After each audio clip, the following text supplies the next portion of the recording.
তোমাদের পরিবারের সবাই তো একটু ধার্মিক, এই জন্য আমি আসলে ওইভাবে তোমাকে বলার সাহস করে উঠতে পারিনি। তোমার আর সাহস করতে হবে না, তুমি কাল সকালে আমার বাসা থেকে চলে যাবে। দেখো ভুল করে ফেলছি, একটা ভুলের তো ক্ষমা হয়, তাই না?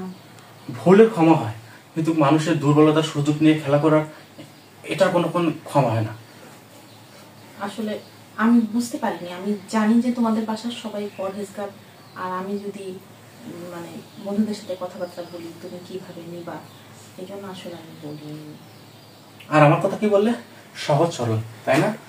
আসলে আমি এতটা সহজ সরল না, কিন্তু তোমার আচার আচরণ কথাবার্তা চাল চলনে আমি সহজ সরল হয়ে গেছিলাম তোমার কাছে, কারণ তোমার সবকিছু আমার ভালো লেগেছে, তাই তোমাকে সুযোগ দিয়েছিলাম।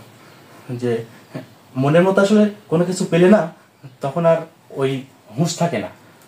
তো আসলে মনের মতো হয়ে গেছিল, তো আসলে আমার আর কোনো হুঁশ ছিল না।